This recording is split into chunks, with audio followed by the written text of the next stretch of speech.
नमस्कार साथियों, अगर आप भी हैं समस्याओं से परेशान तो आपको यहाँ मिलेगा समाधान। मित्रों, हम भगवान भोलेनाथ से प्रार्थना करेंगे कि आप लोग हमेशा स्वस्थ रहें, मस्त रहें, आरोग्यता आपके अंदर बना रहे और हमेशा अपने जीवन में नाम रोशन करें। मित्रों, प्रत्येक दिन की तरह आज फिर हम आपको एक जानकारी देने वाले हैं और वे जानकारी है उनके लिए जिनको नीलम पहनना चाहिए या नहीं पहनना चाहिए। तो सर्वोपरि नीलम वृष राशि के लिए सर्वोपरि माना गया है, सबसे उत्तम रत्न माना गया है वृष राशि वालों के लिए। आखिर वृष राशि वालों के लिए क्यों जरूरी है, वृष राशि के जो जातक हैं उनको नीलम क्यों जरूरी है, तो हम आज डिटेल में आपको समझाएंगे कि क्यों वृष राशि वालों के लिए नीलम जरूरी है और उनको नीलम क्यों सूट करता है और उनके जीवन में क्यों नीलम खुशियों का अपार खुशियां लाता है, धन दौलत सब कुछ बढ़ाता है वृष राशि के जातकों के लिए। तो आज हम चलते हैं वृष राशि के जातक के पास और बताते हैं कि वृष राशि के जातक को नीलम क्यों जरूरी है। तो ये देखिए आपके सामने कुछ इस तरह से बना हुआ है, ठीक है। तो सर्वप्रथम हम चलते हैं वृष राशि वालों के लिए। तो देखिए वृष राशि का जो सबसे पहला रत्न है वो फायर ओपल। देखिए वृष राशि के जो जातक हैं उनका सबसे पहला रत्न है फायर ओपल और डायमंड और फिरोजा।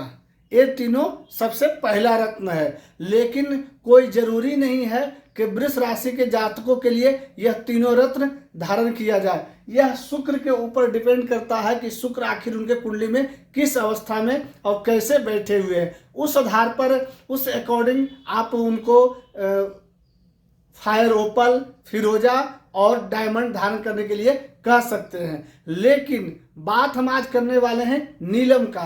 तो वृष राशि वालों के लिए नीलम क्यों जरूरी है तो हम आज आपको बताते हैं। वृष राशि वालों के लिए नीलम क्यों जरूरी है, क्योंकि वृष राशि का जो नीलम है वो भाग्य स्थान और कर्म स्थान, भाग्य स्थान और कर्म स्थान का स्वामी हो जाते हैं शनिदेव। वृष राशि के जातकों के लिए शनिदेव भाग्य स्थान और कर्म स्थान दोनों स्थान का स्वामी हो जाते हैं शनिदेव। इसलिए किसी भी अवस्था में वृष राशि के जो जातक हैं उनको नीलम धारण करना ही चाहिए, हमेशा उनको पॉजिटिव फल देगा। अब वृष राशि के साथ में वृष राशि के जो जातक हैं उनके नीलम धारण करने के साथ में उनको पन्ना भी क्यों जरूरी है, तो ये उनका पन्ना हो गया वो पंचम स्थान, पंचम स्थान का स्वामी। तो आखिर पंचम स्थान और द्वितीय स्थान, पंचम स्थान और द्वितीय स्थान, तो आखिर भाग्येश के साथ पन्ना का क्या रिलेशन है, यानी नीलम के साथ पन्ना का क्या रिलेशन है। तो सर्वप्रथम चलते हैं कि पंचम स्थान जो होता है वो बुद्धि, विद्या और संतान का कारक होता है। पंचम स्थान जो होता है, भाग्य स्थान जो होता है वो हमारा गॉड गिफ्टेड, हमारे किस्मत, हमारे लक ये सपोर्ट करते हैं भाग्य स्थान से।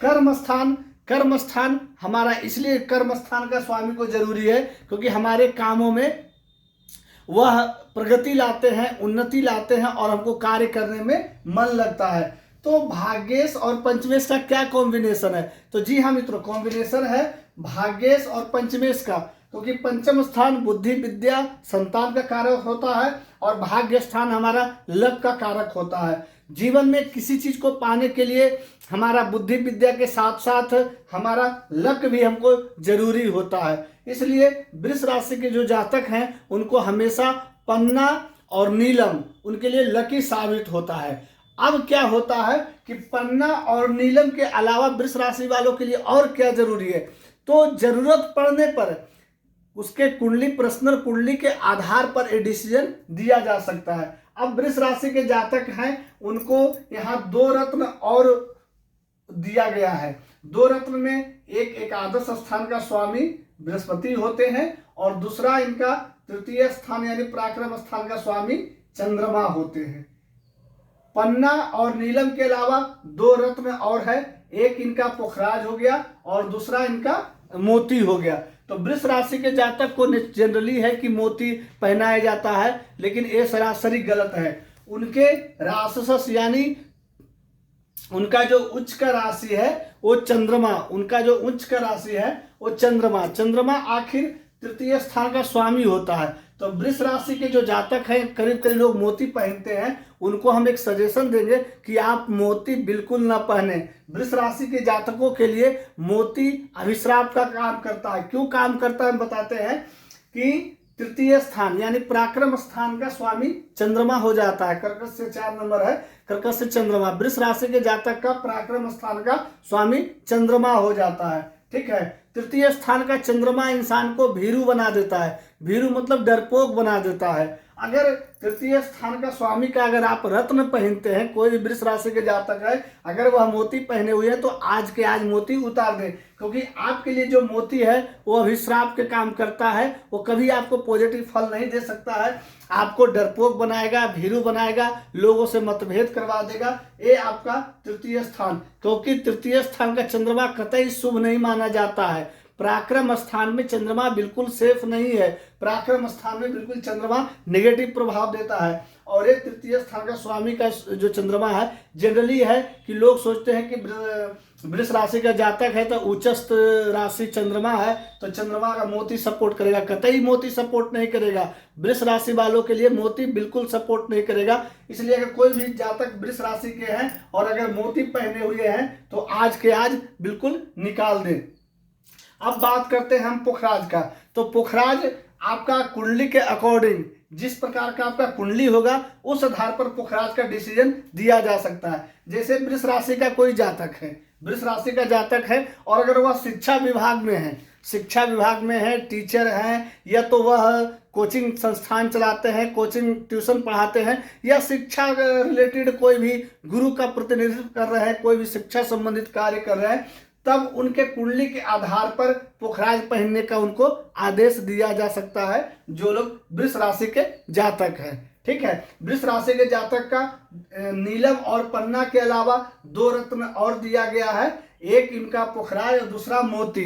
तो मोती चंद्रमा का स्थिति परिस्थिति देखने के बाद ही डिसीजन दिया जाता है। ऐसे तो जनरली है कि अगर कोई वृष राशि के जातक हैं तो वो मोती को बिल्कुल ही ना पहने, क्योंकि आपके लिए मोती बिल्कुल शुभ नहीं है, क्योंकि ये जो स्थान का स्वामी होते हैं चंद्रमा, वो बिल्कुल नेगेटिव प्रभाव वाले होते हैं। इसलिए मोती का आदेश आपको नहीं दिया जाता है। सर्वप्रथम आपको जो वृष राशि के जो जातक है उनका सर्वप्रथम रत्न जो बताया गया है वो डायमंड बताया गया है और फिरोजा बताया गया है, फायर ओपल बताया गया है। तो अब आखिर ये एक ही राशि के 3 रत्न है, तीनों का काम क्या है? तो देखिए, सर्वप्रथम बता देते हैं कि कभी भी अगर वृष राशि के जातक हैं, जनरली कोई भी डायमंड को कम से कम यूज करें।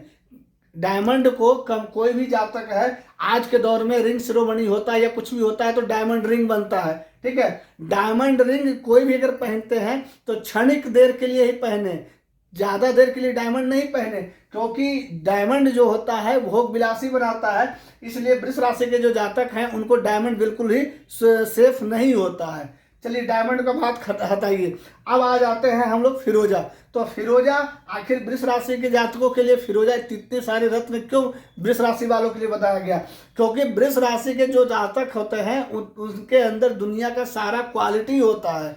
अब उस जातक पर निर्भर करता है कि वह अपना कैरियर किधर ले जाता है, कहाँ बनाता है। अब आ जाते हैं फिरोजा पे। तो फिरोजा आपके अंदर जो कलाकारी होगा, जो हुनर होगा, उसको विख्यात करेगा फिरोजा, अगर वृष राशि के जातक हैं तो। फायर ओपल भी वृष राशि के जातकों के लिए ही है।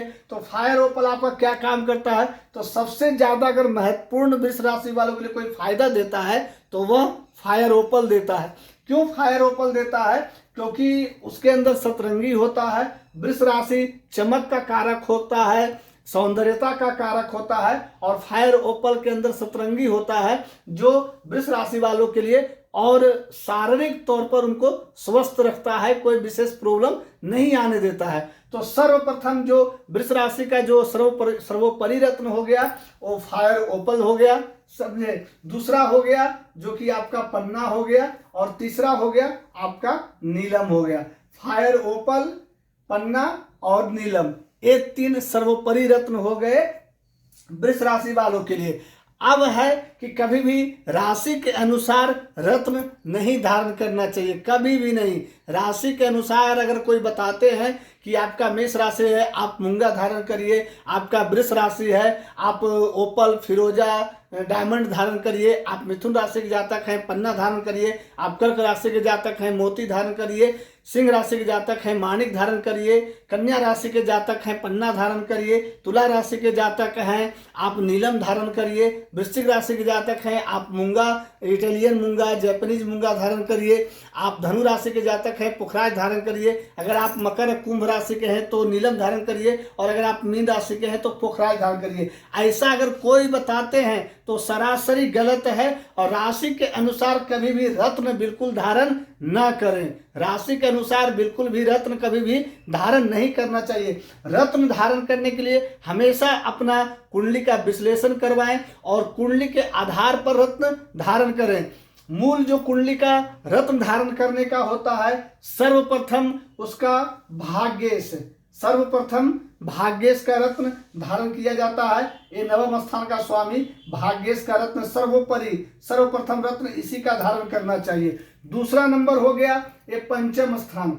ये पंचम स्थान बुद्धि, विद्या, संतान, ऐश्वर्य का कारक होता है पंचम स्थान। दूसरा रत्न पंचम स्थान का धारण करना चाहिए। और तीसरा रत्न लग्न का, लग्नेश का स्थिति परिस्थिति देखने के बाद ही कोई भी रत्न धारण करें। अगर आप भाग्येश और पंचमेश का रत्न धारण करते हैं किसी भी अवस्था में, तो आपके लिए कभी नेगेटिव प्रभाव नहीं देगा। जब भी देगा तो वो पॉजिटिव प्रभाव ही देगा। लेकिन ये तीन स्थानों का रत्न हमेशा कुंडली दिखवा कर ही धारण करना चाहिए। ये लग्न हो गया, एकादश स्थान हो गया, और ये पराक्रम स्थान हो गया। ये तीन स्थानों का मूल रूप से कुंडली में 5 स्थानों का जो रत्न होता है वो सर्वोपरि माना गया है। 5 स्थान में 2 स्थान है जहां के आप बिना किसी से पूछे आप पंचमेश और भाग्येश का रत्न धारण कर सकते हैं। लेकिन जब आपका लग्न का हो जाता है, एकादश आय स्थान का हो जाता है, और तृतीय पराक्रम स्थान का हो जाता है, यानी लग्नेश, एकादशेश और पराक्रमेश, इस 3 स्थान का हमेशा कुंडली देखकर ही रत्न धारण करें। अन्यथा आपके लिए दिक्कतों का सामना करना पड़ सकता है, क्योंकि जो चीज हमको पॉजिटिव फल देता है वो समय आने पर नेगेटिव फल भी दे सकता है। और दूसरी चीज क्या है, हम बहुत सारे देखते हैं वीडियोज में कि कुंडली के आधार पर यानी राशि के आधार पर उनको रत्न बताया जाता है, दशा के आधार पर रत्न बताया जाता है, अंतर दशा के आधार पर। तो ये सब बिल्कुल गलत है।